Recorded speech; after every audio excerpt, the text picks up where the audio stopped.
नमस्ते नमस्कार प्यारे बच्चों, कैसे हैं आप सभी। आशा करती हूँ, उम्मीद करती हूँ सभी प्यारे साथी एकदम बढ़िया हैं, एकदम मस्त हैं, ज़बरदस्त हैं, बेहतरीन हैं और बहुत ज़्यादा शानदार हैं। तो सभी प्यारे साथियों का मैं हाथ जोड़कर प्रणाम करती हूँ आपके अपने प्यारे से परिवार रोजगार विद अंकित एप्लीकेशन में। सभी बच्चे एक बार बताएंगे आप लोग मुझे सुन पा रहे हैं कि आप लोगों को मेरी आवाज़ आ रही है। सभी प्यारे साथी एक बार कंफर्मेशन दे दीजिएगा, फिर हम अपनी क्लास को शुरू कर रहे हैं। तो राम राम सभी प्यारे साथियों को, सभी प्यारे बच्चों को राधे राधे प्रणाम। और आप सभी कैसे हैं, अपना हालचाल भी जरूर बता दीजिए भाई। गुड इवनिंग सभी को, गुड इवनिंग, है ना। चलो बहुत बढ़िया, बहुत सारे बच्चे क्लास के साथ जुड़ चुके हो और आइए अपनी क्लास को अब हम शुरू करते हैं। ठीक है, मैं बिल्कुल बढ़िया हूँ, आप लोग भी बढ़िया होने चाहिए।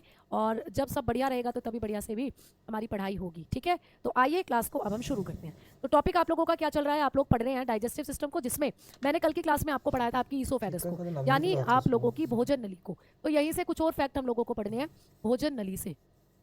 भोजन नली से ही कुछ और फैक्ट हमें पढ़ने हैं, ईसोफेगस। तो कल की क्लास में मैंने आपको कहा था कि भाई ये ईसोफेगस डांस करती है, जब इसके पास खाना पहुंचता है खाने को देखकर ये डांस करती है। तो इसके डांस को हम किस नाम से जानते हैं, इसके डांस को हम कहते हैं क्रमानुकुंचन, यानी कि पेरिस्टेल्सिस मूवमेंट। अब आपने पेरिस्टेल्सिस मूवमेंट के बारे में पढ़ लिया था कि ये वो गति है जिसके द्वारा खाना मुख से आपके पेट में ले जाकर गिरता है। ठीक है, अब जब हम इसके बारे में बात करते हैं भोजन नली के अंदर, तो इसके अंदर बेटा कोई एंजाइम नहीं बनते हैं। ठीक है, कोई एंजाइम नहीं बनते। जैसे आपने पढ़ा था कि आपकी जो लार थी सलाइवा, उसमें दो एंजाइम आपने पढ़े थे, लाइसोजाइम और पेप्टी, वो सॉरी, आप लोगों का जो टोलिन था, एमाइलेज जिसको आप कहते थे, वो तो वो दोनों एंजाइम आपकी लार में बन रहे थे। लेकिन आपकी ये जो फूड पाइप है इसमें कोई एंजाइम नहीं बनते। तो बताओगे कोई एंजाइम नहीं बनते हैं, तो आपको पूछ सकता है कि आपकी ईसोफेगस में कौन से एंजाइम बनते हैं, तो आप कहना यहाँ पर कोई एंजाइम नहीं बनते हैं, नो एंजाइम फॉर्मेशन। ठीक है, आप लोग बताकर चलते हैं, no enzymes formation, formation, formation take place here. ठीक है, तो यहाँ पर कोई भी एंजाइम नहीं बनते हैं। समझ में आ गई बात। ठीक, अब आओ दूसरा पॉइंट। अगला पॉइंट भाई ईसोफेगस के बारे में कुछ पॉइंट हमने कल लिख लिए थे कि भाई इसकी लंबाई 25 सेंटीमीटर होती है, ये भोजन को पेट में ले जाकर गिरती है, इसके अंदर क्रमानुकुंचन गति होती है जिसके द्वारा भोजन पेट में गिरता है। अगला पॉइंट क्या है आज, कि इसमें कोई एंजाइम नहीं बनते। ठीक है, और मैम उसके बाद का पॉइंट कि यहाँ पर कोई पाचन नहीं होता, यहाँ पर कोई भी पोषक पदार्थ नहीं पचता है, कोई पाचन की क्रिया यहाँ पर नहीं होती, कोई पाचन नहीं होता। तो आपको ये भी पूछता है कि आहार नाल का वो कौन सा भाग होता है बेसिकली, जहां पर कोई एंजाइम नहीं बनते और जहां कोई पाचन भी नहीं होता। तो आपकी ये जो फूड पाइप है इसमें से कोई एंजाइम नहीं निकलते और ना यहाँ पर कोई पाचन होता, सीधा खाना ऐसे खिसकता खिसकता आपके पेट में आकर गिर जाता है। तो यहाँ पर नो डाइजेशन, कोई डाइजेशन भी यहाँ पर नहीं होता है। ठीक है, तो ये पॉइंट आप लोगों को याद करने हैं, है ना भाई प्यारे बच्चों। अब बात करते हैं कि हमारी जो भोजन नली होती है ना, इसमें कितनी लेयर्स होती है, इसमें कितनी परतें होती हैं। इसके अंदर जब हमने बात करी तो यहाँ पर 4 परतें होती हैं। तो बात करेंगे, यह 4 परतों से बनी होती है, यह 4 परतों से बनी होती है। तो ये आपको पूछा जाता है कि हमारी जो फूड पाइप होती है ये कितनी परतों से बनी होती है। आपने कहा ये 4 परतों से बनी होती है। It is made up of 4 layer. ठीक है, अप ऑफ 4 लेयर्स। तो ये कितनी परतों से मिलकर बनी होती है, ये 4 लेयर्स से मिलकर बनी होती है, ये 4 परतों से मिलकर बनी है। तो ये 4 परतें कौन कौन सी हैं मैम, 4 परतों से कैसे समझाकर चलो। चलिए आइए बात करते हैं कि ये 4 परतों से कैसे बनी हुई है। तो देखो भाई, ये है तुम्हारी फूड पाइप, ऐसा समझकर चलो, ये तुम्हारी फूड पाइप की पहली परत है ऐसे। ठीक है, फिर एक परत अंदर की तरफ है ऐसे, ऐसे करके, फिर एक परत और अंदर की तरफ है ऐसे करके। ठीक है, और एक, ये कितनी परत हो गई, 3। अब जैसे मैंने एक और परत बना दी बाहर को ऐसे, ये होती है पिंक परत। तो आपकी जो फूड पाइप है तब इसके बीच में से खाना निकल कर भागता है ऐसे, ये खाने को ऐसे ऐसे फिर नीचे गिरती है इस तरीके से। इसके अंदर कुल मिलाकर 4 परतें हैं। जैसे प्याज को छीलते हो तो उसमें से परतें निकलती हैं, है ना, प्याज को जब छीलते हो तो उसकी लेयर्स निकलती चलती हैं, तो वैसे ही इसमें भी 4 परतें होती हैं। भैया मैम सबसे बाहर वाली परत को कहते हैं म्यूकोसा। क्या कहते हैं भैया, म्यूकोसा, म्यूकोसा। सबसे बाहर वाली जो परत होती है इसका नाम है म्यूकोसा। मैम इसके अंदर वाली परत को कहते हैं सब म्यूकोसा, सब म्यूकोसा। ठीक है, देखो कैसे नाम है, म्यूकोसा, सब म्यूकोसा। ठीक है, ऐसे ऐसे नाम है ना। तो ये बाहर वाली परत होती है, मतलब इसके अंदर वाली परत सब म्यूकोसा, सब म्यूकोसा। ठीक है, समझ में आई बात। आगे आप लोग देखोगे तो अगली परत क्या, ऐसे समझ लो, अगली परत होती है मस्क्यूलेरिस। ठीक है, मस्क्यूलेरिस प्रोपिया या मस्क्यूलेरिस प्रोपिया, इसको आप कहते हो प्रोप्रिया। ठीक है, तो मस्क्यूलेरिस प्रोप्रिया यानी पेशीय प्रोप्रिया इसको कहते हैं, प्रोप्रिया। ठीक है, मस्क्यूलेरिस प्रोप्रिया इसको आप कहते हैं। और इसके अंदर की तरफ जो आप देखते हो वो हो जाती है एडवेंटिशिया, एडवेंटिशिया। ठीक है, एडवेंटिशिया, क्लियर, एडवेंटिशिया। तो ये 4 परत इसको घेरे रहती है, ये 4 परत है जो आपकी फूड पाइप को घेरे रहती हैं, आपको पेपर में पूछ सकता है। ठीक है, समझ में आई बात? अब यहाँ पर थोड़ा सा सीक्वेंस आपको ये याद रखना है कि मैंने इनके जो नाम आपको लिखवाए हैं वो तो सही है, इनका सीक्वेंस थोड़ा सा मैं आपको बता देती हूँ। सीक्वेंस के अकॉर्डिंगली इनके नाम लिख लेते हैं। ठीक है, तो जैसे मैंने 4 परत बताई है, तो आप लोग मानकर चलोगे कि एडवेंटेशिया सबसे बाहर की परत है, जिसको मैं ग्रीन कलर से बना रही हूँ, जिससे आपको चीजें समझ में आती चली जाए। तो भाई एडवेंटेशिया ग्रीन कलर से लिखा है, तो मान लो ये एडवेंटेशिया जो तुम्हें दिख रही है ये सबसे बाहर की परत है ग्रीन कलर की। इसके बाद आती है आप लोगों की मस्क्यूलेरिया प्रोप्रिया। तो ये जो पीले रंग से दिख रही है ये मस्क्यूलेरिस प्रोप्रिया है। ठीक है, इसके बाद मैं बनाकर चलती हूँ ये अगले वाली ऑरेंज कलर की जो परत है आप लोगों को, ये ऑरेंज कलर की परत हो जाती है। ठीक है, और बच्चों जब हम लोग बात करते हैं यहाँ पर किसकी, ये ब्लू कलर की, तो ये हो जाती है आपकी सबसे इस तरीके से सबसे इनर मेम्ब्रेन। इस तरीके से आपको इनके नाम देखने हैं, या ऐसे स्ट्रक्चर होता है। तब इसके अंदर आपको जो खाना होता है वो ऐसे ऐसे जाता हुआ नजर आता है। तो जब आप अपनी फूड पाइप को देखते हो तो इस पर ये 4 परत आपको देखने को मिलती है। हमारी जो फूड पाइप होती है इस पर 4 परत पाई जाती हैं। अभी मैंने आपको लिखवाया 4 लेयर होती है। तो ये 4 लेयर कौन कौन सी है आपको पेपर में पूछ लेता है। आपने देखा कि ये होती हैं वो 4 लेयर्स जो आपकी फूड पाइप में आपको देखने को मिलती हैं। समझ में आ रही है बातें सभी बच्चों को? तो जब आप अपनी फूड पाइप को देखोगे इस तरीके से, देखो इस डायग्राम को, ये जो डायग्राम है आप लोगों को ऐसे एग्जाम में दे दे तो आप कैसे पहचान पाओगे चीजों को, आप कैसे पहचान पाओगे चीजों को? तो देखो ये जो आपको दिख रही है यहाँ पर ये परत जो मैंने वहां आपको भी बनाकर दिखाई थी, तो आपकी फूड पाइप की ये 4 परत होती है प्यारे बच्चे। पहले नंबर पर कौन सी है? म्यूकोसा, अभी मैंने लिखवाई थी। ठीक है, दूसरे नंबर की परत कौन सी है? सब म्यूकोसा। मैम तीसरे नंबर की परत कौन सी हो जाती है? तीसरे नंबर की हो जाती है मस्क्यूलेरिस प्रोप्रिया या मस्क्यूलेरिस कह देते हो। और चौथे नंबर की परत हो जाती है एडवेंटेशिया। तो नाम अजीब से जरूर लगेंगे बट ये सारी परतें आपको पेपर में आती हैं। ऐसे पूछा जाता है इसका नाम ग्रासनी है, इसका नाम ग्रास नली है प्यारे बच्चे। ग्रसनी एक अलग है, ग्रसनी कहते हैं फेरिंग्स को। ग्रसनी एक अलग चीज है जो आप लोग आपका जब मैं लंग्स पढ़ाऊंगी ना वहां पढ़ाऊंगी आप लोगों को। तो ग्रसनी अलग चीज होती है, ग्रास नली इसको कहते हैं। आपकी जो फूड पाइप है इसको आप ग्रास नली भी कह सकते हैं। ठीक है, तो इस तरीके से ये आपकी फूड पाइप का एक पीस है जिसमें अलग अलग परतों को आपको दिखाया हुआ है। तो कुल मिलाकर 4 परतें होती हैं आपकी फूड पाइप पर। ये क्वेश्चन कैसे आएगा पेपर में? क्वेश्चन ऐसे बनेगा कि हमारी भोजन नलिका कितनी परतों से मिलकर बनी होती है, तो आप कहोगे 4 परतों, और 4 परतों का नाम भी पूछ लेगा। ऐसे पूछ लेगा कि निम्नलिखित में से कौन सी फूड पाइप के अंदर पाई जाने वाली एक परत नहीं है, तो 3 तो इनमें से दे देगा और चौथा कोई और ऑप्शन दे देगा। तो ये 4 परत होती है, याद रखना भैया, आप लोगों को याद रखना है। म्यूकोसा होती है, सब म्यूकोसा होती है, पेशी है, मस्क्यूलेरिस प्रोप्रिया होती है और फोर्थ होती है एडवेंटेशिया। ये 4 परत आपकी भोजन नली का निर्माण करती है। समझ में आ गई बात या नहीं बताओ? तो ये चारों की चारों परत आपकी भोजन नली बनाती है बेटा, आपकी फूड पाइप का निर्माण करती हैं, है ना। अब इनमें भी सबसे अंदर की परत कौन सी है? तो म्यूकोसा सबसे आंतरिक परत है, याद रखोगे। म्यूकोसा सबसे आंतरिक परत है, सबसे इनर है। ठीक है, इनर लेयर होती है म्यूकोसा, इतना याद रखोगे। सबसे आंतरिक परत है प्यारे बच्चे ये म्यूकोसा। तो म्यूकोसा कैसी परत होती है? सबसे आंतरिक परत है। और मैम एडवेंटेशिया सबसे बाहर की परत है। ये क्या है बच्चा? बाहरी परत है। इतना यहाँ से आपको पूछ सकता है, सबसे बाहरी और सबसे आंतरिक। ठीक है, ये सबसे आउटर है, ये आउटर लेयर है। ठीक है, तो बस इतना और याद रखना है। सारे बच्चे अंगूठा दिखाओ अगर समझ में आ गई चीज तो। बेटा गैस के बारे में भी बात करेंगे, ठीक है। मैम साफ नहीं दिख रहा, क्या दिक्कत आ रही है आपका? मुझे लग रहा है डेटा कम हो गया है इसीलिए साफ नहीं दिख रहा। तो ये आप लोगों की फूड पाइप जो होती है उसकी 4 परतें आज रात को बैठकर याद करना है, इजी याद हो जाएंगी। म्यूकोसा, सब म्यूकोसा, मस्क्यूलेरिस प्रोप्रिया और एडवेंटेशिया। कहाँ की परतें हैं? आप लोग कहते हो आपकी फूड पाइप की परतें हैं, जिसमें से म्यूकोसा सबसे अंदर की है और जो एडवेंटेशिया है ये सबसे बाहर की परत होती है। तो ये 4 परतें मिलकर आपकी फूड पाइप को बनाती हैं। जब डॉक्टर आपकी फूड पाइप की सर्जरी करते हैं ना तो भैया इन 4 परतों को हटाना पड़ता है डॉक्टर। समझ में आ गई बात? चलो अब चलते हैं आगे की तरफ। अब बढ़ेंगे कि मैम फूड पाइप ने जो था खाना जो है आपके पेट में ले जाकर घेर दिया। अब जितने इंपॉर्टेंट पॉइंट थे वो आपने पढ़ लिए। अब आ जाओ पेट की बारी आती है। इसने खाना ले जाकर कहाँ घेरा? फूड पाइप ने कल ही बताया था पेट में घेरा। भाई आपकी जो फूड पाइप होती है ये फूड पाइप, इसी की 4 परतें थी ये जो मैंने आपको बताई। अब खाना इसने पेट में ले जाकर घेरा तो आ जाओ हेडिंग डालो स्टमक। अब हम हेडिंग डालेंगे हमारा स्टमक जो आज की क्लास का टॉपिक भी है। तो भैया आ जाओ, आज हम सारी बातें इस पेट के बारे में करेंगे जिसको आप लोग अमाशय भी कहते हो। जिसको आप लोग क्या कहते हो भाई? अमाशय। बहुत सारे क्वेश्चन बने हैं पिछली बार पेपर में, है ना, तो बहुत अच्छे से पढ़ोगे। यहाँ से आप लोगों को कौन कौन से फैक्ट हैं जो बनते हैं, चलिए आइए बताती हूँ। सबसे पहली बात, आप लोगों का जो पेट होता है ये कैसा है? तो आप लोग बताओगे जे के आकार की संरचना, जे के आकार की थैली नुमा संरचना। ठीक है, थैली नुमा संरचना है। तो आपका जो पेट होता है ये जे के आकार की थैली नुमा संरचना है। क्लियर? तो बताओगे बैग, जे लाइक, जे बैग लाइक स्ट्रक्चर, ऐसे लिखना, जे बैग लाइक स्ट्रक्चर। ठीक है, तो आपका जो पेट होता है वो कैसी स्ट्रक्चर है बेटा? जैसे अंग्रेजी में कैपिटल जे बनाते हो भाई, आप लिखते हो ना जे फॉर जग, ऐसे करके जे फॉर जग। तो आपका जो पेट होता है ये जे फॉर जग के जैसा होता है। कैसे आपको मैंने कितनी बार दिखाया है, एक बार फिर से देख लेते हैं। रुक जा रुक जा रुक जा, देख लो। अरे भैया ये रहा तुम्हारा पेट, तो दिख रहा है तुम्हें पेट? ऐसा लग रहा है जैसे जे बन रहा हो अंग्रेजी में, जैसे कि हम लोग जे फॉर जग पढ़ते हैं, जे फॉर जग। ऐसे नहीं लग रहा जैसे आपका पेट जे फॉर जग बन रहा हो।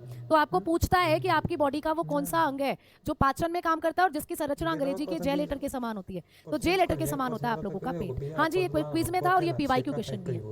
ये पिछले वर्ष पूछा गया प्रश्न था कि पेट की संरचना अंग्रेजी के कौन से कैपिटल लेटर के समान होती है, जे के समान होती है। ठीक है, और पेट जो होता है आप लोगों का एक थैली है, थैली। अब कहोगे मैम पेट तो ये है पूरा, जो ये पूरा एरिया है, ये पूरा एरिया पेट नहीं है, ये आपके इस एरिया के अंदर एक जे के समान थैली है, उसको कहते हो आप पेट। तो पेट जो है आप लोगों का फ्लेक्सिबल है मैम, इसको छोटा भी कर सकते हैं बड़ा भी। जब आप झड़ाझुड़ खाते रहोगे, अंधाधुंध खाओगे, तो ये फैलता जाता है और ज्यादा कैपेसिटी हो जाती है इसकी तुम्हारी, और फिर तुम 10-10 रोटी खानी शुरू कर देते हो। फिर ये पेट भैया ऐसे मोटा हो जाता है, जो ऐसे थुल-थुल हो जाते हैं फिर हम।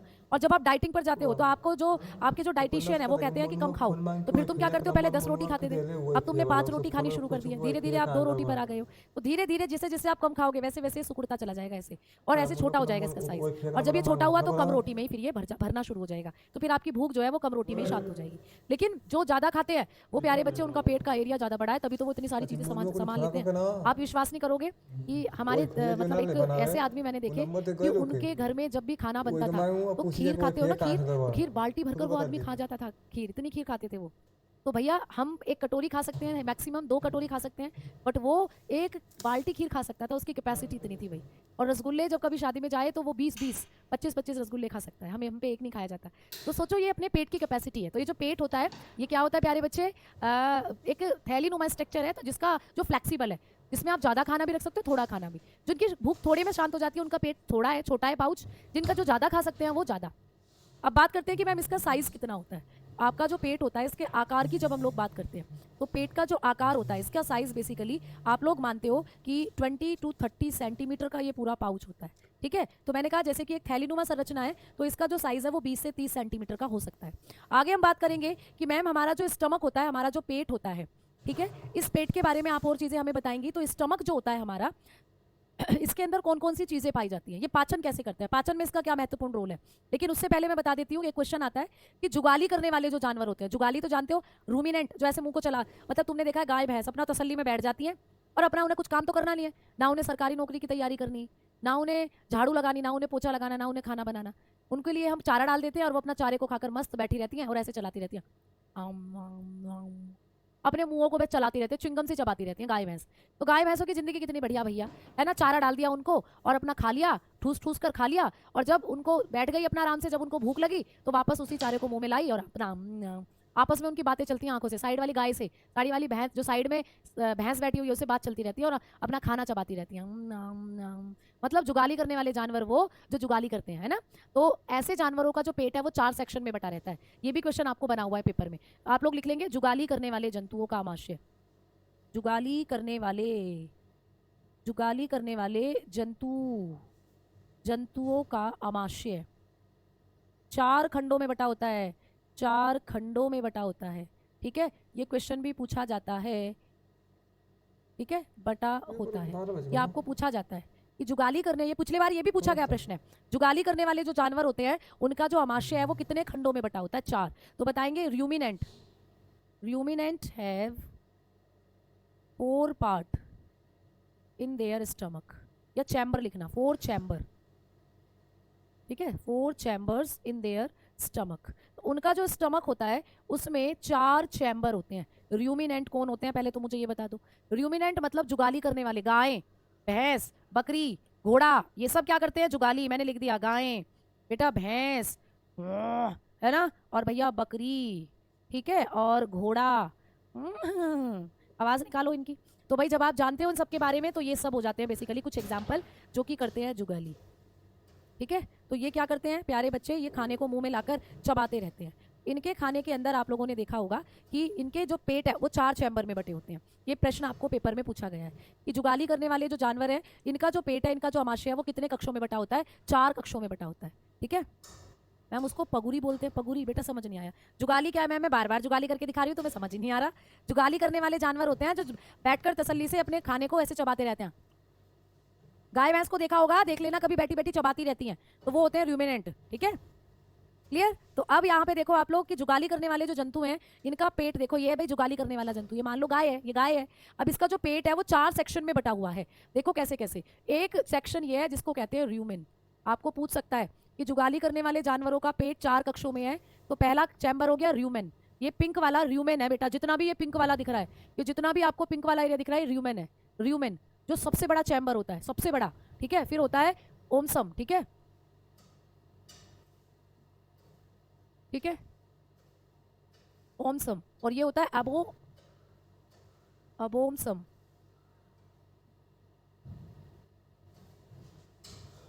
ठीक है, ये हो गया।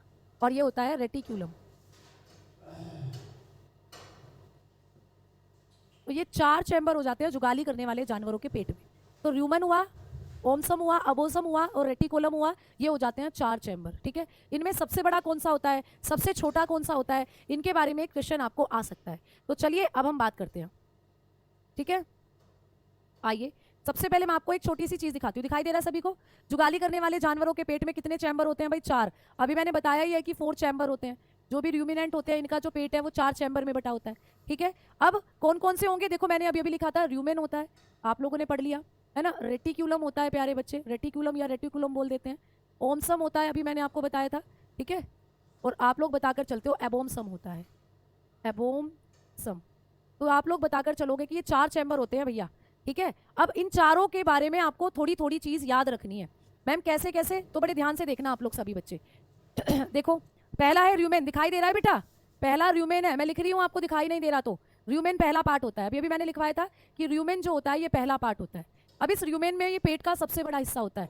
मैंने अभी अभी बताया कि ये क्या होता है, बिगर पार्ट होता है। आपको क्वेश्चन आ जाएगा कि जो जुगाली करने वाले जंतु होते हैं जैसे कि ये गाय है, इसके पेट के अंदर सबसे बड़ा हिस्सा कौन सा होता है? तो र्यूमेन क्या है, सबसे बड़ा हिस्सा होता है। ये सबसे बड़ा हिस्सा है बेटा, ये सबसे बड़ा भाग है, यही है बिगर पार्ट। तो आपको कभी भी पेपर में पूछे कि जुगाली करने वाले जो जंतु है उनका पेट 4 कक्षों में बटा है, इसमें सबसे बड़ा हिस्सा कौन सा है, तो सबसे बड़ा हिस्सा बताकर चलते हो र्यूमेन होता है। Clear point. अब मैम सबसे छोटा हिस्सा कौन सा होता है, आपको पूछेगा सबसे छोटा, तो रेटिकोलम या रेटिकोलम जो होगा ये सबसे छोटा हिस्सा होता है।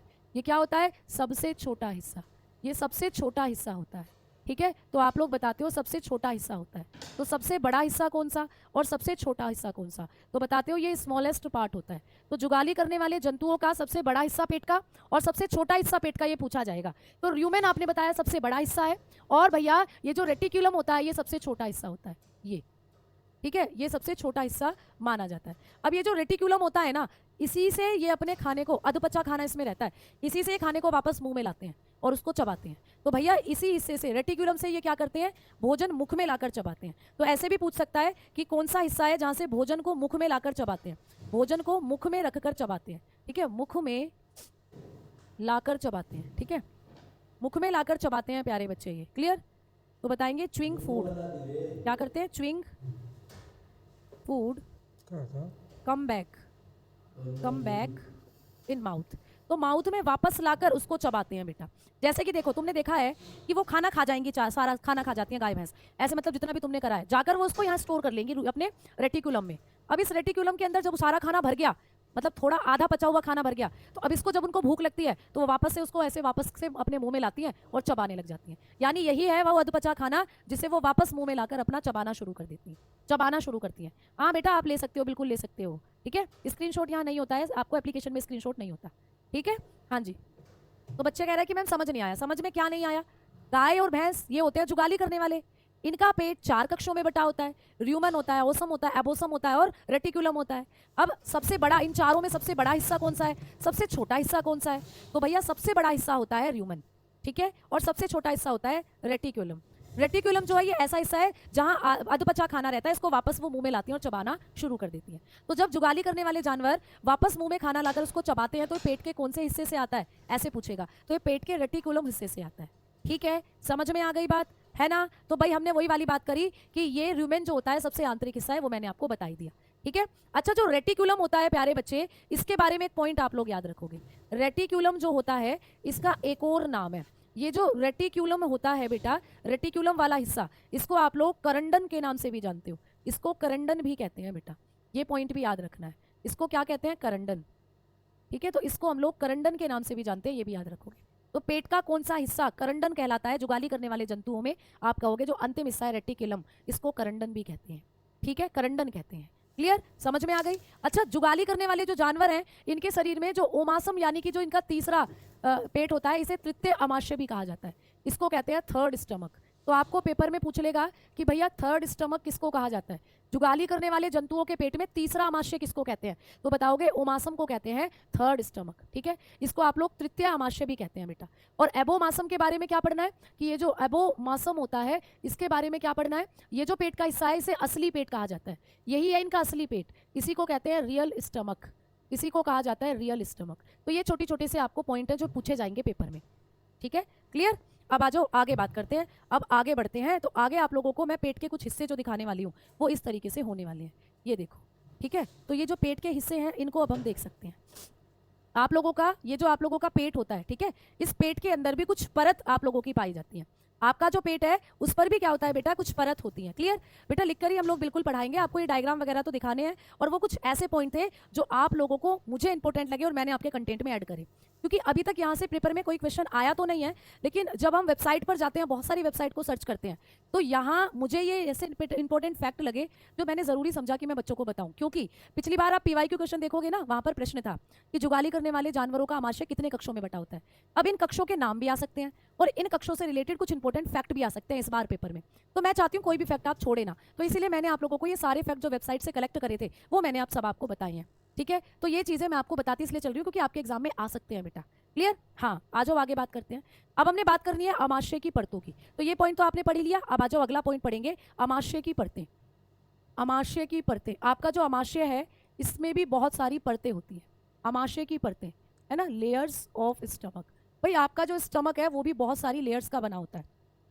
ठीक है, जैसे आपको अभी मैंने बताया कि आपकी ये जो फूड पाइप है, अगर इसको हम देखें तो 4 परतें यहाँ से निकलेंगी। वैसे ही जब डॉक्टर आपके पेट को काटते हैं तो आपका पेट भी 4 परतों से निकलता है। आपके पेट में भी 4 परतें होती हैं। तो आपके स्टमक में भी कितनी परतें होती हैं? 4 परतें। आपके स्टमक में भी कितनी परतें हैं? 4 परतें हैं, 4 लेयर। तो हमारा अमाशय जो होता है ये भी 4 लेयर्स में डिवाइडेड होता है। कौन कौन सी परतें होती हैं आपके अमाशय की? तो यहाँ पर भी सेम ही परतें हैं, है ना। पहले नंबर पर वही होगी म्यूकोसा, म्यूकोसा जो आपकी इसमें ईसोफेगस में भी थी। म्यूकोसा पहली परत हो गई, म्यूकोसा। दूसरी परत हो जाती है सब म्यूकोसा, सब म्यूकोसा। तो भैया पेट की भी वही परतें हैं, है ना, सब म्यूकोसा। पेट की भी वही परतें जो आपकी फूड पाइप में थी। ठीक, तीसरी हो जाती है मस्क्यूलेरिया, है ना, मस्क्यूलेरिस या मस्क्यूलेरिया, मस्क्यूलेरिया या इसको कहते हैं पेशिया, पेशिया। ठीक है, और 4th नंबर पर हो जाती है सिरोसा, सिरोसा। आपकी फूड पाइप की 4th नंबर की परत क्या थी? पता फटाफट बताओ सारे बच्चे। सिरोसा।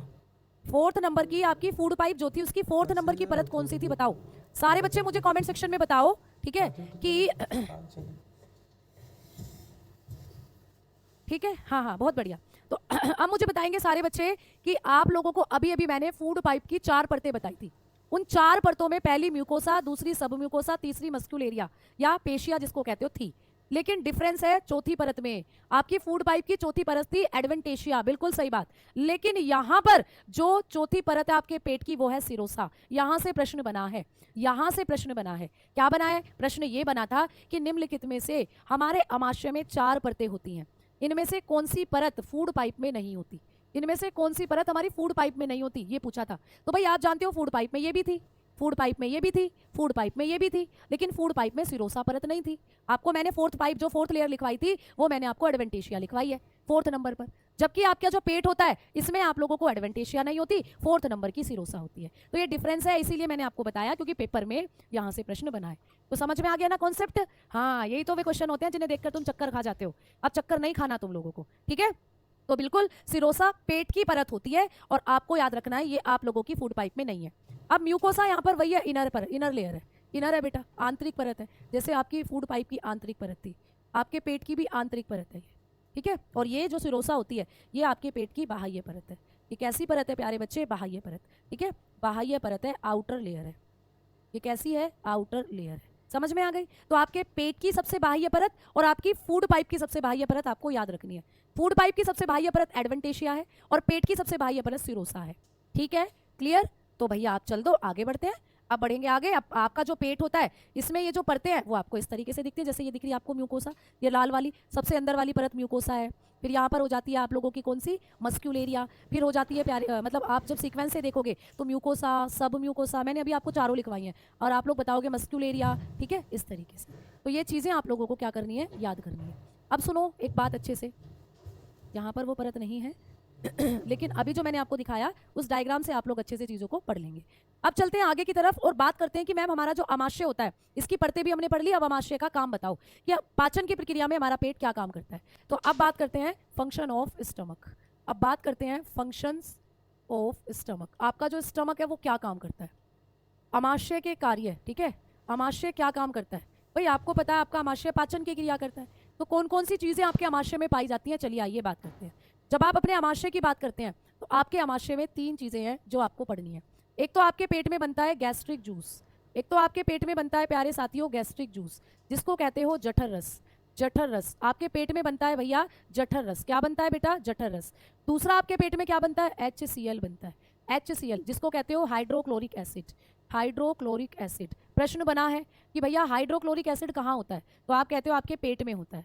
हाइड्रोक्लोरिक अम्ल, हाइड्रोक्लोरिक अम्ल हमारे पेट में कौन सा अम्ल पाया जाता है बेटा, बताना आप लोग कि हमारे पेट में होता है HCl। बहुत बार आपको एग्जामिनेशन में पूछा गया प्रश्न है, इंपॉर्टेंट है, PYQ है, ठीक है। आओ आगे बात करते हैं। तीसरा है एंजाइम। तीसरा है प्यारे बच्चे एंजाइम, यानी कि आपका जो पेट है इसमें भी कुछ एंजाइम्स पाए जाते हैं। आपके पेट में पाए जाते हैं कुछ एंजाइम, ठीक है। अभी मुझे पेट के बारे में बहुत फैक्ट बताने हैं आपको। बेटा आपके पेट में भूख कैसे लगती है ये भी बताना है। जब मैं आपको ये सब पढ़ा लूँ तो उसके बाद मुझे याद दिलाना कि मैं भूख के बारे में कुछ बता रही थी, ठीक है। घर्लिन, घर्लिन नाम का एक आपके पेट के अंदर एंजाइम निकलता है जो आपको भूख का एहसास कराता है, ठीक है। बेसिकली घर्लिन एक हार्मोन है, मैं आपको बताऊंगी। तो चलो बात करते हैं अब हम लोग कि यहाँ पर आपका जो पेट होता है इसके अंदर अगर हम लोग बात करें तो 3 चीज़ें मिलती हैं, गैस्ट्रिक जूस, HCl और एंजाइम। जब मैम गैस्ट्रिक जूस की बात करते हैं तो ये क्या होता है, तो गैस्ट्रिक जूस जो होता है ये होता है पानी प्यारे बच्चे, पानी। पानी में जब HCl मिला दो और पानी में कुछ एंजाइम मिला दो, इन तीनों चीज़ों का मिश्रण होता है बेटा ये आप लोगों का गैस्ट्रिक जूस। तो गैस्ट्रिक जूस जो होता है ये होता है पानी, उसमें HCl और एंजाइम। तो मैंने कहा आप लोग जब पानी पीते हो, पानी पीते हो ना, वो पानी पेट में जाता है, ठीक है। वो पानी कहाँ जाता है आप लोगों के पेट में, बफरिंग तो नहीं हो रही है बेटा शशांक सिंह जी बेटा, हाँ जी ऐसा समझ सकते हो भाई, जमाने से अलग चलना है तो स्मार्ट बनना पड़ेगा, ठीक है। तुम्हें दूसरे बच्चों की तरह पढ़ाई करोगे तो सिलेक्शन थोड़ी होना है, कुछ अलग करना पड़ेगा तभी तो सिलेक्शन ले जाओगे, ठीक है, क्लियर। चलो अब बड़े ध्यान से समझो बेटा। अब मैंने आपको क्या कहा, टकार वकार सब बताऊंगी, थम जाओ एसिडिटी की होती है ये भी बताऊंगी, अभी पेट में बताऊंगी एसिडिटी भी। अभी समझने दो मुझे, कमेंट मत करो वरना कॉन्सेप्ट से एक एक पॉइंट मिस हो जाएगा। पॉइंट मिस हुआ ना वही पेपर में क्वेश्चन के रूप में बन सकता है, ये समझ के चलो। तो कोई पॉइंट हमें मिस नहीं करना, आज हमें बहुत अच्छे से पढ़ना है, ठीक है। देखो आज के हमेशा अच्छे से पढ़ना है, सुनो चीज़ों को ध्यान से। हमने बात करी कि जब हम पानी पीते हैं वो पानी ऐसे हमारे पेट में गया, अब हमारे पेट के अंदर एसिड बनता है। कहाँ से आता है ये एसिड, आपके पेट के अंदर पैरेटल सेल होती हैं वो बनाती हैं इस एसिड को, भी लिखवाऊंगी। तो आपके पेट में आ रहा है एसिड, समझो ध्यान से, बड़े ध्यान से यहाँ चीज़ों को देख कर चलना है आपको। मान लो ये तुम्हारा पेट है ही तुम्हारा पेट, मान क्या लोगे, तुम्हारा पेट है, ठीक है। अब जब तुमने खाना खाया तो आपने खाना खाकर यहाँ गिराया और आपने पानी पिया, तो मान लीजिए ये पानी यहाँ आ गया, ये आपके पेट में आ गया पानी, तो ये पूरा पानी आपके पेट में, ठीक है और आपके पेट की दीवारों से निकल रहा है HCl। HCl अभी बताया था हाइड्रोक्लोरिक एसिड, बिल्कुल निकल रहा है। और आपके पेट की दीवारों से निकल रहे हैं एंजाइम। अभी आप पढ़ोगे कौन कौन से एंजाइम निकल रहे हैं, ठीक है, अभी आप पढ़ोगे एंजाइम निकल रहे हैं। तो इस डायग्राम को भी बहुत अच्छे से देख लेना क्योंकि ये डायग्राम भी दे सकता है पेपर में और पूछेगा ये पेट है और पेट के भागों के नाम बताओ। ये ए वाला जो है इसको फंडस कहते हैं, ये जो नलिका इसको कार्डिया कहा जाता है, यहाँ पर ये जो स्ट्रक्चर दिख रही है पायरोलस है ना, ये एंट्रम नाम की स्ट्रक्चर होती है। तो भैया ये भी याद रख लेना तुम लोग, इनके नाम भी साथ साथ देखते चला करो, है ना, फटाफट डायग्राम को उसके नाम लिख लिया करो, पेपर में ग्रुप डी में डायग्राम बहुत आते हैं। अब सुनो इधर, जब आपने खाने को पानी को पिया और पानी जब आपके पेट में पहुंचा, पेट में HCl था और पेट में एंजाइम थे, तो HCl और एंजाइम पानी में मिल गए, बस उसी को कहते हैं जठर रस। ये जो यहाँ पर बना पूरा सॉल्यूशन इसी को कहते हैं जठर रस। आपको पूछा भी गया है कि गैस्ट्रिक जूस कहाँ बनता है, गैस्ट्रिक जूस आपके अमाशय में बनता है, पेट में बनता है, तो इसी को कहते हैं जठर रस। आपके पेट में बनता है जठर रस। क्या होता है जठर रस, अभी बताया कि जब आपके पेट में HCl, जब आपके पेट के अंदर जो प्यारे बच्चे एंजाइम है और पानी, ये तीनों मिल जाते हैं, इसी को कहते हैं जठर रस। मैम जठर रस में पानी कितना होता है, तो जठर रस में 99.9% आप बताओगे पानी ही होता है, 99.5% क्या होता है बच्चा, पानी ही होता है, ठीक है। मैम जठर रस में HCl कितना होता है, तो HCl का परसेंटेज होता है 0.3%। 0.3%। और मैम एंजाइम कितने होते हैं, तो बताओगे 0.2% होते हैं इसमें एंजाइम। तो आपके पेट के अंदर जो जठररस बन रहा है इसमें ज्यादातर पानी ही है, 99.5% पानी ही है, ठीक है, 99.5% पानी ही है। मैं तेज बिल्कुल नहीं पढ़ा रही हूँ, अभी तक आपने कुछ पढ़ा ही नहीं है, मैं तो आपको चीजों को एक्सप्लेन करके पढ़ा रही हूँ, समझा कर पढ़ा रही हूँ। अभी तक ये 4-5 स्लाइड ही बेटा आपने करी है, तो यहाँ पर चीजें मैं आपको एकदम तेज नहीं पढ़ा रही हूँ बेटा, इतनी स्पीड तो आपको रखनी पड़ेगी, ठीक है, इतनी स्पीड आपको रखनी पड़ेगी। आ जाओ, वरना आप बहुत पीछे ले जाओगे फिर सिलेबस को, थोड़ा स्पीड आपको बढ़ानी पड़ेगी। इतने बड़े बड़े चैप्टर है और इनको भी इतना धीरे धीरे मैं पढ़ाऊंगी तो 6 महीने चाहिए फिर अकेला बायो के लिए। आओ इधर देखो, तो आपको पेपर में पूछे कि गैस्ट्रिक जूस जो होता है इसमें पानी कितना होता है, तो बताओगे 99.5% पानी, ठीक है। HCl कितना होता है, 0.3% HCl। मैम एंजाइम कितने होते हैं, तो 0.2% एंजाइम होते हैं। इस जठर रस का पीएच मान कितना होता है, इस जठर रस का पीएच मान भी पूछा जाएगा, पीएच वैल्यू, ठीक है, इसकी पीएच वैल्यू कितनी होती है। तो बेटा पीएच मान मतलब कि ये अम्ल है, क्षार है, ये क्या है, जब इसको हम पीएच पैमाने पर रखते हैं तो इसका पीएच मान कितना आता है, इसका पीएच मान आता है 1 से 3, याद रखोगे 1 से 3 इसका पीएच मान है, यानी ये अम्लीय होता है, यानी ये एसिड होता है। तो आपको पूछेगा कि पेट में जो जठर रस होता है वो कैसा होता है, अम्ल है, क्षार है, उदासीन है, या कुछ भी नहीं है। तो आप लोग बताओगे पेट में जो आपके जठर रस है वो अम्लीय होता है, अम्लीय, क्योंकि उसके अंदर HCl नाम का एसिड घुला हुआ है जो इसको अम्लीय कर देता है, और इसका पीएच मान 1 से 3 होता है, कहीं कहीं 1.5 से 3 भी मिलेगा। तो या तो ये ऑप्शन मिलेगा या सीधा सीधा आप लोगों को वही ऑप्शन मिलेगा, मैं आपको यहाँ लिखवा देती हूँ नोट कर कर। जब कभी भी आपको गैस्ट्रिक जूस यानी जठर रस, बेटा जठर रस, इसका पीएच मान आपको कभी भी पूछे, ठीक है, इसकी क्या पूछेगा, पीएच रेंज, इसका पीएच वैल्यू आपको पूछेगा पेपर में, आती है बेटा, इसका पीएच मान पूछेगा। तो आपको 2 पीएच मान इसके याद रखने हैं, या तो ऑप्शन में दे देगा 1.5 से, ठीक है, आप लोग बताओगे 3, ये दे देगा वैल्यू आपको लिखकर, है ना, या आप लोगों को ऑप्शन में मिल जाता है यहाँ पर 1 से 3 ये। तो आपके लिए दोनों ही वैल्यू एकदम सही है, दोनों वैल्यू एकदम सही है। अब आपको ऑप्शन के अनुसार छांटना है, अगर ये ऑप्शन है तो फिर ये नहीं देगा पेपर में, अगर ये दे दिया तो फिर ये नहीं देगा पेपर में, ऑप्शन कोई सा एक ही मिलेगा, दोनों कभी एक साथ नहीं मिलते, है ना। तो फिर आपको ऑप्शन के आधार पर छांटना है कि जो वैल्यू मैम ने लिखवाई थी उसके बीच की वैल्यू कौन सी है वो आपको टिक करके आना है, ठीक है बेटा। पीएच क्या होता है, एक बच्चा पूछ रहा है, बेटा पीएच जो होता है ना, स्टमक फिगर दिखा दो भैया, इतनी देर तक तो मैंने स्टमक का फिगर दिखाया था बेटा, आपका स्टमक ये रहा, आपका स्टमक आपने ये देखा था पहले, फिर मैंने आपको ये अभी अभी दिखाया था स्टमक का फिगर, ये रहा स्टमक का फिगर, ठीक है, ये स्टमक का फिगर होता है, पेट का डायग्राम है ये। तो अब हमने क्या बात करी है कि आपको ये मिलेगा ऑप्शन में देखने को, ठीक है। अब पीएच क्या होता है, एक बच्चा पूछ रहा है, पीएच होता है बेटा पोटेंशियल ऑफ हाइड्रोजन। हमारे शरीर में जितने भी जूस बनते हैं ना, जब आप उनको पीएच स्केल पर रखते हो, पीएच स्केल ये बताता है कि किसका पीएच मान कितना है, कौन अम्ल है, कौन क्षार है, कौन उदासीन है, ये बताता है पीएच मान, पीएच स्केल जो आप केमिस्ट्री में पढ़ते हो। तो कई बार ऐसे क्वेश्चन आ जाते हैं कि हमारे पेट में जो जठरस बन रहा है जब इसको हम पीएच स्केल पर रखेंगे तो कितने नंबर पर रुकेगा आकर, तो आप बताते हो 1.5 से 3 के बीच में रुकता है या 1 से 3 के बीच में। तो 1 से 6 मतलब 0 से 6 तक जो वैल्यू होती है उसको आप अम्ल मानते हो, या आप केमिस्ट्री में पढ़ोगे, मान लो ये है पीएच स्केल, इस पर नंबर लिखे होते हैं 0, 7 और 14, ये नंबर लिखे होते हैं इस पर। तो जब इस पे आप जठर रस को डालते हो तो जठर रस ऐसे ऐसे ऐसे ऐसे लुढ़कता लुढ़कता 1 से 3 के बीच में रुकता है आकर, तो इसका पीएच मान कितना हो जाता है, 1 से 3 हो जाता है, ये होता है पीएच मान। तो 1 से 3 या 0 से 7 के बीच में जो चीज आती है उसको अम्ल मानते हैं हम, उसको हम एसिड मानते हैं। तो आपको दिख रहा है कि ये भी तो 1 से 3 के बीच में मतलब 7 के और 0 के बीच की वैल्यू है ये भी, तो इसीलिए इसको हम अम्ल मानते हैं, अम्लीय होता है वो। एकदम 7 पर कोई चीज रुक जाए तो वो उदासीन होती है। या आप केमिस्ट्री में पढ़ते हो बेटा चीजें, ये बायोलॉजी का टॉपिक नहीं है, ये केमिस्ट्री का है, लेकिन मैं फिर भी आपको बता रही हूँ कि पीएच वैल्यू क्या है। इस स्केल पर जब हम किसी भी चीज को रखते हो तो वो आपकी पीएच वैल्यू होती है। 7 से 14 के बीच में कोई चीज आती है तो उसको बेस मानते हैं, क्षार मानते हैं, ठीक है, समझ में आ गई बात, ये होता है पीएच स्केल, ठीक है। हाँ सोरेनसन ने इसको ढूंढा था बिल्कुल। आ जाओ अब हम आगे बात करते हैं। अब आपका जो पेट होगा इसके अंदर क्या होता है, आपके यहाँ जठरस होता है, जठरस से क्या क्या याद रखना है कि ये किस किस इसका कॉम्पोजिशन, कि भाई इसमें पानी है, HCl है और एंजाइम है, और दूसरा इसका पीएच मान कितना है, तो आपने कहा 103 है या 1.5 से 3 भी आप बता सकते हो। अब बात करनी है HCl के बारे में, यहाँ से भी क्वेश्चन बहुत बनते हैं, यहाँ से आपको PY को क्वेश्चन बना हुआ है। चलिए आइए बात करते हैं HCl के बारे में, हेडिंग डालेंगे HCl हाइड्रोक्लोरिक एसिड, क्या कहते हैं इसको, हाइड्रोक्लोरिक अम्ल, इसको कहते हैं हाइड्रोक्लोरिक एसिड, हिंदी में हाइड्रोक्लोरिक अम्ल हाइड्रोक्लोरिक अम्ल है ये, ठीक है। अब ये जो हाइड्रोक्लोरिक अम्ल होता है इसके बारे में जब हम लोग बात करेंगे तो आपको यहाँ पर क्या समझना है, आपको समझना है कि पहला पॉइंट कि मैम इसको हमारे पेट के अंदर कौन सी कोशिकाएं निकालती हैं। पेपर में पूछा गया प्रश्न कि हाइड्रोक्लोरिक एसिड कहाँ होता है, तो पेट में होता है, तो पहले लिख लो यह है अमाशय में पाया जाता है। ये कहाँ होता है, अमाशय में पाया जाता है। आपने लिख लिया कि आपके पेट में होता है, अमाशय में पाया जाता है। हाइड्रोक्लोरिक एसिड आपके शरीर में कहाँ होता है? आप कहोगे अमाशय में। इट इज प्रेजेंट, आप लोग बताकर चलेंगे, it is present in stomach. तो ये आपके स्टमक में होता है। ठीक है, समझ में आ गई बात। दूसरा पॉइंट कि मैम ये आपके पेट में होता है, तो इसको पेट के अंदर से कौन सा हिस्सा, कौन सी कोशिकाएं निकालती हैं इसे पेट से? तो लिखा बताओगे यह है अमाशय की, यह है अमाशय की पैरिटल। ठीक है, पैरिटल कोशिकाओं द्वारा बनता है, कोशिकाओं द्वारा निकाला जाता है। यह अमाशय की पैरिटल कोशिकाओं द्वारा निकाला जाता है। आपको क्वेश्चन आता है कि हमारे पेट के अंदर वो कौन सी कोशिकाएं हैं जो HCl को बनाती हैं? तो आपने कहा अमाशय की पैरिटल कोशिकाएं इसको बनाती हैं बेटा। तो आपके पेट के अंदर जो पैरिटल सेल है वो निकालती हैं इसको। It secreted by parietal cell of stomach. आपके स्टमक के अंदर पैरिटल कोशिकाएं पाई जाती हैं, उनसे ये निकाला जाता है बेटा, उनसे निकलता है ये HCl।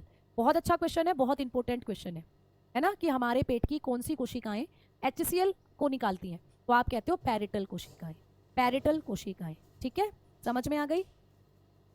बायो में 8 से 9 क्वेश्चन आते हैं, 8 से 9 क्वेश्चन, और बहुत इंपॉर्टेंट फैक्ट बताकर चल रही हूँ, डेफिनेटली गारंटी दे रही हूँ। अगर क्लास को कर लिया ना किसी बच्चे ने, जितना भी मैं आपको पढ़ाऊंगी, पेपर बाहर जाएगा ही नहीं। ठीक है, समझ में आई बातें। एक एक फैक्ट को बस सुनो, एक एक फैक्ट को बस देखो और समझो। मैं डायग्राम भी यहाँ दिखाती हूँ, तो डायग्राम को भी बड़े ध्यान से देखा करो। बायोलॉजी की क्लास में ध्यान इधर उधर नहीं जाना चाहिए तुम्हारा, बिल्कुल पढ़ाई पे रखो। एज इट इज पेपर को जब देखा होगे ना, बायो के क्वेश्चन करके आओगे, कहोगे मजा ही आ गया। आओ इधर, आगे हमने बात करी है तीसरा पॉइंट। हमने बात करी कि ये जो हाइड्रोक्लोरिक एसिड होता है इसका काम क्या होता है, या ये डेली हमारा जो पेट है जब इसको निकालता है तो ये काम क्या करता है हमारा पेट। ठीक है, तो आज वो बात करते हैं, यह अमाशय की पैरिटल सेल से निकलता है, और इसके अब फंक्शन की बात करते हैं, इसके कार्य की बात करते हैं कि इसको पेट क्यों बनाता है, ये हमारे पेट में क्यों निकलता है, इसका काम क्या है।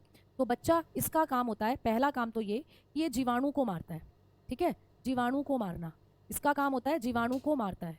ठीक है, आपके पेट में जो बैक्टीरिया आ गए हैं, आपके पेट में जो जीवाणु हैं उनको मारता है ये क्या करता है? किल बैक्टीरिया, किल बैक्टीरिया, ये जीवाणु को मारता है बेटा। क्या करता है? जीवाणु को मारता है, बैक्टीरिया को मारता है। क्लियर? चलो दूसरा पॉइंट, दूसरा पॉइंट क्या कि ये खाने को अम्लीय बनाता है। भैया अम्ल है, ये भी तो एक अम्ल है, जो पेट में खाना गया उस खाने में ही मिल जाता है। खाने को कैसा बना देता है? अम्लीय बना देता है।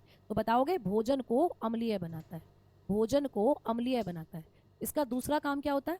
भोजन को अम्लीय बनाता है। भैया खुद एक अम्ल है ना, खुद एक एसिड है, ये तो खाने में मिल जाता है और खाने को भी अम्लीय बना देता है, भोजन को अम्लीय बनाने का काम करता है ना। आप लोग वहां लिखेंगे make food acidic, make food acidic, खाने को एसिडिक बना देता है, क्योंकि खुद एसिड है, खाने में मिल जाता है तो खाना भी एसिडिक हो जाता है। और इसका तीसरा काम है, और बहुत इंपॉर्टेंट काम है, ये एंजाइम को सक्रिय करता है। देखो इधर सुनो, खाने को क्या बनाया इसने? अम्लीय बनाया, और तीसरा काम एंजाइम को सक्रिय करता है। देखो मैंने अभी भी कहा कि आपके पेट में HCl है और आपके पेट में एंजाइम भी होते हैं, ये रहे एंजाइम। तो मैम ये जो पेट में एंजाइम है ये तभी जागेंगे जब HCl इनके पास जाएगा और कहेगा भाई साहब जरा उठोगे। एंजाइम कहते हैं क्या हुआ, तो HCl कहता है भाई साहब खाना आ गया, जो खाना आपने ऑर्डर करा था खाना आ गया। तो ये कहते हैं एंजाइम अच्छा आ गया खाना, चलो तो पचा देते हैं उसे। तो तब एंजाइम उठकर चलते हैं और खाने को पचाते हैं। तो HCl ही इनको जगाता है, HCl ही इनको एक्टिव करता है। तो अगर आपके पेट में HCl नहीं हो बनेगा, अगर आपके पेट में HCl नहीं बना तो आपके पेट में ये एंजाइम भी नहीं बनेंगे, ये भी सोते रहेंगे आराम से, इनको भी कोई मतलब नहीं है फिर खाना पचाने से। तो इसीलिए जब आपके पेट के अंदर HCl है तो तभी आपके अंदर ये एंजाइम बनते हैं पेट में। तो इस HCl का काम क्या होता है?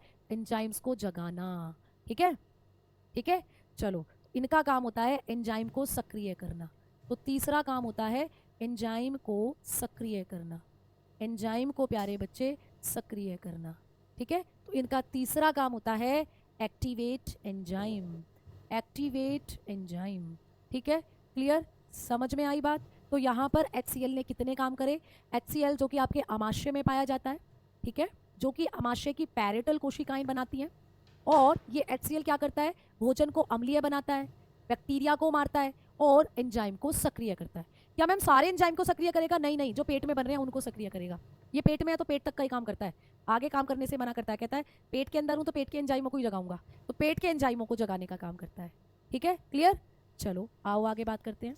अब आप लोगों का जो पेट है, जब इसके अंदर हम लोग बात करते हैं कि आप लोगों के पेट के अंदर जो पैरेटल सेल होती हैं बेसिकली वो क्या कर रही होती हैं, आप लोगों के पेट के अंदर जो ये है HCl, इसका निर्माण कर रही होती हैं। ठीक है, तो आपका जो पेट होता है बेसिकली, इसमें जब हम लोग बात करते हैं कि आप लोगों का जो खाना है वो जब डाइजेस्ट होता है तो HCl एंजाइम को एक्टिवेट करेगा और एंजाइम उसको जब क्या करेंगे, पचाने का काम करेंगे। अब आपके पेट में ना कुछ विशेष कोशिकाएं सॉरी अब आपके पेट में कुछ विशेष प्रकार की कोशिकाएं पाई जाती हैं बेटा। जो आपका पेट होता है इसमें कुछ विशेष प्रकार की कोशिकाएं होती हैं, जैसे यहाँ पर लिखी हुई है कोशिका जो आपके पेट में पाई जाती है। ठीक है, और यहाँ लिखा हुआ है कि वो कौन सा पदार्थ स्त्रावित करती है। ठीक है, कौन सा सब्सटेंस निकालती है। आपके पेट में होती है गॉबलेट सेल। आपको पूछेगा कि गॉबलेट सेल जो है ये कहाँ होती है। गॉबलेट कोशिका आपके पेट में होती है। क्या करती है, ये आपके पेट में म्यूकस निकालती है, म्यूकस, श्लेष्मा। इस श्लेष्मा को मैं अभी बताऊंगी कि ये क्या काम करती है। आपके पेट में होती है पैरिटल सेल, अभी अभी लिखवाई थी, पैरिटल कोशिका आपके पेट में होती है। पैरिटल कोशिका अभी अभी मैंने आपको बताया था क्या करती है बेटा, हाइड्रोक्लोरिक एसिड निकालती है, HCl निकालती है। पैरिटल कोशिका आपके पेट की। आपके पेट में होती है चीफ कोशिका। चीफ कोशिका आपके पेट में होती है चीफ कोशिका, क्या करती है, पेप्सिन हार्मोन या पेप्सिनोजन जो एंजाइम है उसको निकालती है। पेप्सिनोजन, पेप्सिनोजन एंजाइम निकालती हैं बेटा। पेप्सिनोजन एंजाइम जो आपके पेट में, या पेप्सिन बोलते हो जिसको, उसको निकालने का काम करती है। ठीक है, आपके पेट में होती है डी कोशिका। डी कोशिका क्या काम करती है, डी कोशिका आपके पेट में होती है डी सेल जो कि सोमैटोस्टेटिन हार्मोन निकालती है। ये सोमैटोस्टेटिन आप लोगों की पेनक्रियाज भी निकालती है। ठीक है, जी सेल होती है आपके पेट में, जी कोशिका, ये गैस्ट्रीन निकालती है। गैस्ट्रीन स्टिमुलेट एसिड सीक्रेट करती है, तो ये निकालती है गैस्ट्रीन नाम का हार्मोन। ये गैस्ट्रीन हार्मोन निकालती है। ठीक है, गैस्ट्रीन हार्मोन निकालती है। तो इतनी चीज़ें आपको याद रखनी है बेटा, इतनी चीज़ें आप लोगों को याद रखनी है। इनके बारे में हम कल भी एक और बार बात करेंगे, अभी थोड़ा सा टाइम हो चला है। ठीक है, तो ये चीज़ें आपको पेपर में पूछी जाएंगी कि पेट के अंदर कौन सी कोशिका क्या करती है। ये मैचिंग में भी आ जाता है आपको करने के लिए। ठीक है, तो आप लोग बताते हो कि हमारा जो पेट होता है इसमें आपको गॉबलेट सेल मिलती हैं जो कि क्या करती हैं, श्लेष्मा निकालती हैं। श्लेष्मा का काम भी कल बताऊंगी। आपके पास पेट में पैरिटल सेल है जो कि आपका HCl निकालती हैं। आपके पास चीफ कोशिकाएं हैं जो कि पेप्सिनोजन एंजाइम निकालती हैं। आपके पास डी कोशिकाएं होती हैं जो क्या करती हैं, सोमैटोस्टेटिन। सोमैटोस्टेटिन लिख लो, वैसे आप लिखना चाहते हो तो सोमैटोस्टेटिन हार्मोन। ठीक है, सोमैटोस्टेटिन निकालती हैं, स्टेटिन। ठीक है, सोमैटोस्टेटिन निकालती हैं प्यारे बच्चे। और जी कोशिकाएं गैस्ट्रीन, जी से जी और जी से गैस्ट्रीन, गैस्ट्रीन निकालती हैं। तो कल भी इनके बारे में थोड़ा सा बात करेंगे। कल अभी पेट आपका बहुत बड़ा है, अभी बहुत कुछ बचाने को बचा हुआ है पेट के अंदर, तो कल मैं आपको बताऊंगी बाकी की चीज़ें आपके आमाशय के बारे में। अब हो चला है टाइम, तो